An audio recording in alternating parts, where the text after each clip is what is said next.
Hello friends, welcome to great Sara's kitchen.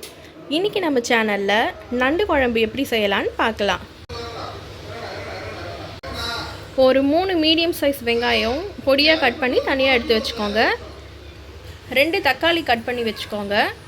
சோம்பும் தேங்காயும் அரைச்சி தனியாக எடுத்து வச்சுக்கோங்க. 2 பச்சை மிளகாவை நடுவில் கீறி எடுத்து வச்சுக்கோங்க. தாளிப்பதற்கு கொஞ்சம் கருவேப்பிலை எடுத்து வச்சுக்கோங்க. இப்போ வாங்க நண்டு குழம்பு எப்படி செய்யலான்னு பார்க்கலாம். ஃபஸ்ட்டு ஒரு வாணலியை சூடுபடுத்தி அதில் தாளிப்பதற்கு தேவையான அளவுக்கு எண்ணெயை ஊற்றிக்கோங்க. எண்ணெய் நல்லா சூடானதும் அதில் தாளிப்பதற்கு தேவையான அளவுக்கு கடுகு சேர்த்துக்கோங்க. அது பொரிஞ்சதும் அது கூட கருவேப்பிலையை சேர்த்துக்கோங்க.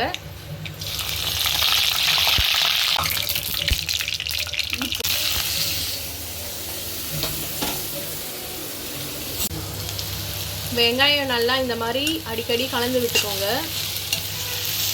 வெங்காயம் இந்த அளவுக்கு செவந்து வந்ததுக்கப்புறமா இதோட நம்ம கட் பண்ணி வச்சுருக்க தக்காளியையும் இதோட சேர்க்க போகிறோம். பச்சை மிளகாவையும் சேர்த்துக்கோங்க. சேர்த்து நல்லா வதக்கி எடுத்துக்கோங்க.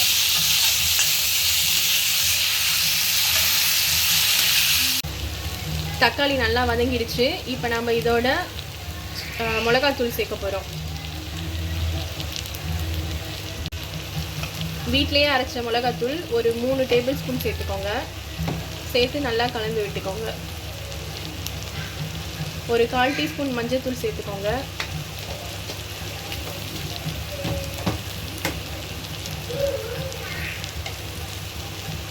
தேவையான அளவு உப்பு சேர்த்துக்கோங்க.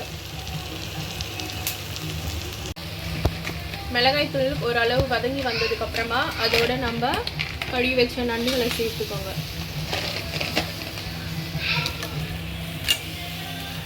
சேர்ந்து நல்லா கலந்து விட்டுக்கோங்க.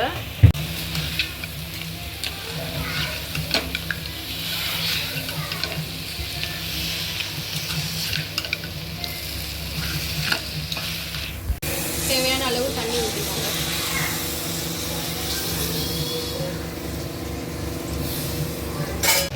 தேவையான அளவு தண்ணி ஊற்றிக்கோங்க. தண்ணி ஊற்றி நல்லா கொதிக்க விடுங்க. நல்லா கொதிச்சதுக்கு அப்புறமா நம்ம அரைச்சி வச்ச சோம்பு மற்றும் தேங்காய் விழுதை சேர்த்துப்போம். அதோட நம்ம அரைச்சி வச்ச நல்லா கொதிச்சு வந்ததுக்கப்புறமா நம்ம அரைச்சி வச்ச தேங்காய் மற்றும் சோம்பு விழுதை இதோட சேர்த்து நல்லா கொதிக்க வச்சுடுங்க. குழம்பு இப்போ நல்லா கொதிச்சு வந்துடுச்சு. இப்போ இறக்கிறதுக்கு முன்னாடி கொஞ்சம் மிளகுத்தூளை இதோட தூவிக்கோங்க. ஒரு 1/4 டீஸ்பூன் சேர்த்திங்கன்னா போதும். கொஞ்சம் கொத்தமல்லி தழையையும் இதோட சேர்த்துக்கோங்க. நல்லா வாசமாக இருக்கும். அவ்வளோதான், சூப்பராக தயாராகிடுச்சு நம்மளோட நண்டு குழம்பு. வாங்க சாப்பிடலாம்.